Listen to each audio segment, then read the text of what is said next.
تو ہمارے درمیان میں دوریاں ہیں یا دوریاں پیدا کر دی گئی ہیں، وہ دوریاں ہم سے دور ہوں اور ہم ایک پلیٹ فارم پر جمع ہوں اور اس مالک حقیقی کو جانیں جس نے ہمیں اور آپ کو سب کو پیدا کیا ہے۔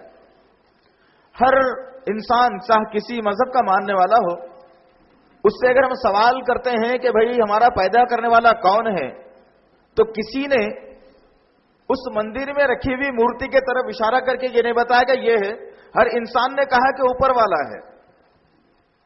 لیکن سوال یہ پیدا ہوتا ہے کہ کیا اوپر والے کو کہہ دینے سے اس کی پہچان ہو جائے گی؟ ہرگز نہیں۔ مولانا نے ایک اچھی بات یہ بتائی کہ مذہب اگر ہے تو تمام چیزیں ہیں، جس کے ہاتھ سے مذہب نکل گیا وہ کہیں کبھی نہیں رہا۔ اب سوال یہ ہے کہ مذہب کو ماننے کے لیے کیا صرف دل سے یقین کر لینا ضروری ہے یا دھارمک کتابوں کا پڑھنا ضروری ہے؟ ایک مسلمان کے لیے لازم و ملزوم ہے کہ وہ اللہ کو جاننے کے لیے، نبی کو جاننے کے لیے، پیدائش کو جاننے کے لیے، زمین و آسمان کو جاننے کے لیے، جنت اور جہنم کو جاننے کے لیے، مرنے کے بعد زندہ کیے جانے کو لے کر کے اگر صرف دل سے یقین کر لیا کہ یہ صحیح ہے تو وہ آدمی غلط ہے۔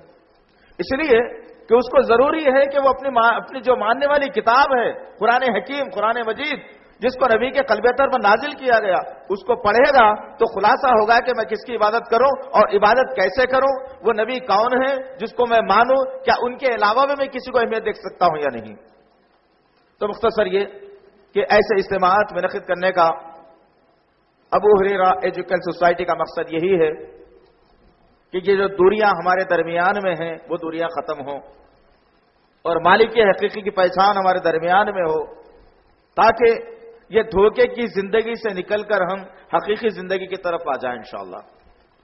اس لیے ایک اور جملہ میں ادا کر دوں تو شاید بہتر رہے گا کہ ہر مذہب کے آدمی سے سوال کر لیا جائے کہ بھئی بتاؤ تم سورگ باس ہوگے یا نرگ باس ہوگے، تم سورگ میں جاؤ گے یا نرگ میں جاؤ گے، تو ہر مذہب کا آدمی کیا جواب دے گا؟ کیا جواب دے گا بھائی؟ سورگ میں جائے گا۔ ہر مسلمان کی خواہش ہے، ہر ہندو کی خواہش ہے، سکھ کی خواہش ہے، عیسائی کی خواہش ہے۔ کیا زبان سے کہہ دینے سے جنت مل جانے والی ہے؟ ہرگز نہیں ملنے والی ہے، ہرگز نہیں ملنے والی ہے۔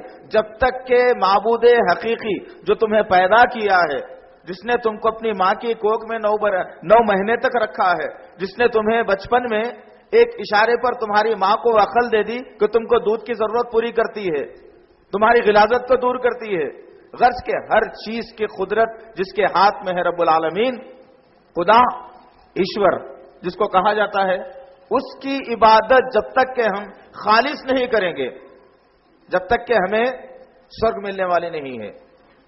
اگر اس کو مانتے ہوئے کسی اور کے سامنے کوئی دکھ دینے والا، کوئی دکھ ختم کرنے والا، کوئی بارش برسانے والا، کوئی اولاد دینے والا، کوئی غم کو مٹانے والا، کوئی غم دینے والا، اگر یہ ذہن میں اگر رکھ کر کے اس ایک ایشور کی پوجا کی جاتی ہے یا اس کو مانا جاتا ہے تو رانگ ہو جائے گا، غلط۔ ہر قسم کا اختیار صرف اس کو ہے جو وحدہ لا شریک لہ ہے، جو تمام انسانوں کا مالک، آقا، پالنہار ہے۔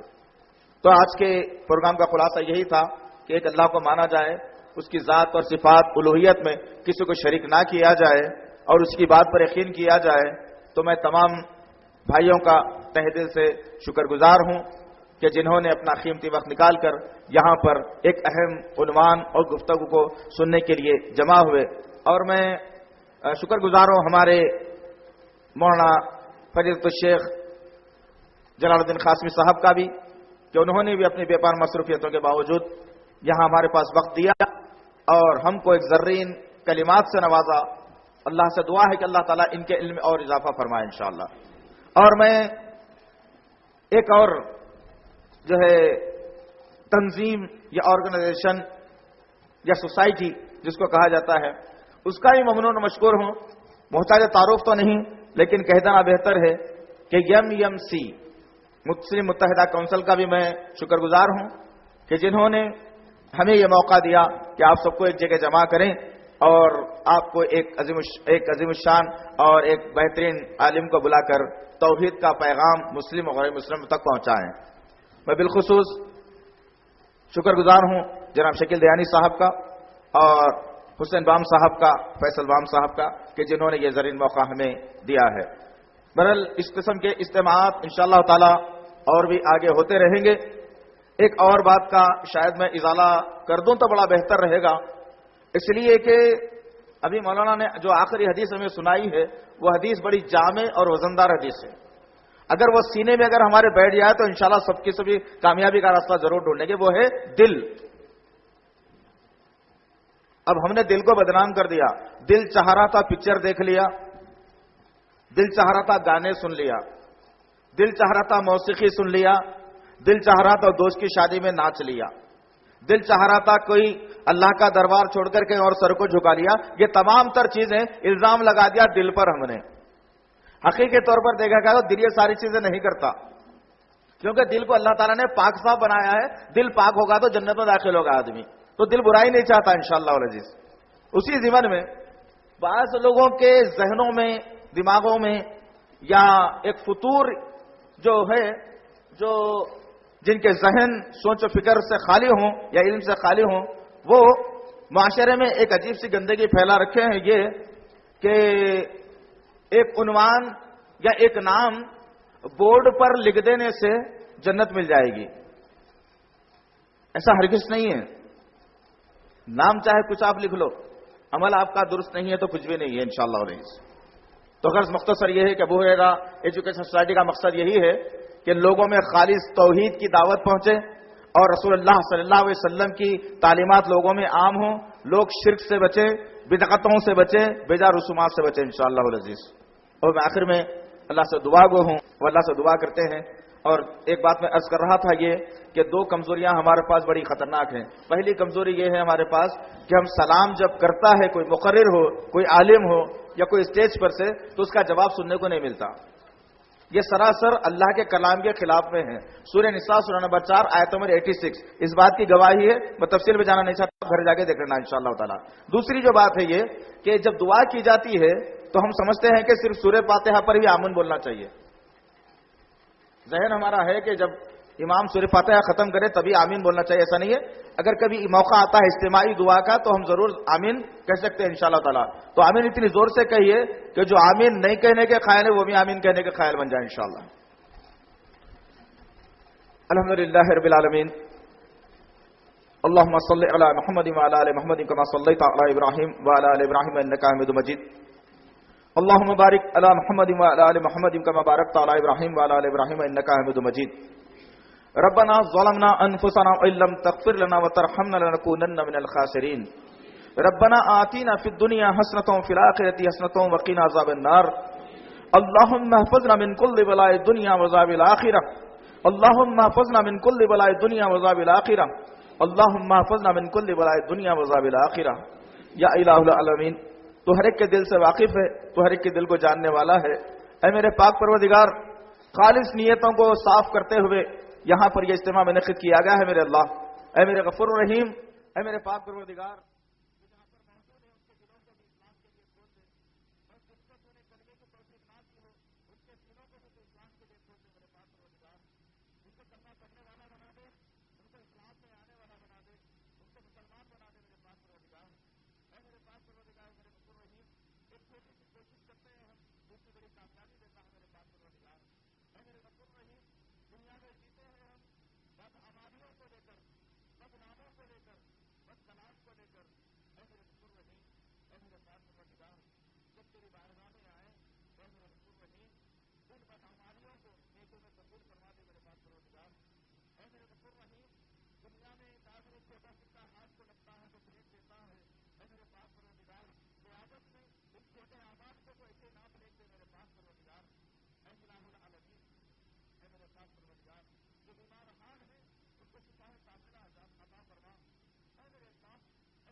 Oh